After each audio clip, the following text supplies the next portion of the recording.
சேடா பேசின இப்ப தெரியுதா ரீப்ரொடக்டிவ் ஆர்கான்லேருந்து ப்ளீடிங் வந்தா எப்படி இருக்கும்னு? ஏய் உங்ககிட்ட அப்பயே சொன்னேன்ல ஏதாவது ஹாஸ்பிட்டல் போலான்னு, கேட்டியா? அத்தை பழி வாங்குற நேரமாத்த இது. நாங்களே பயந்து போயிருக்கோம். ஏய் இவங்க என் அம்மாவே கிடையாது, முதல்ல அவங்கள வெளியே போக சொல்லு. டேய் ஒரு நிமிஷம்டா. மா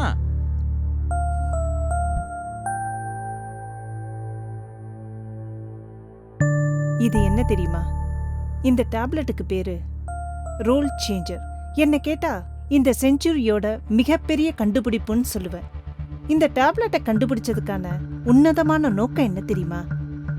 இந்த உலகத்துல இருக்கிறவங்க எல்லாரும் பெண்மையை உணரணுங்கிறது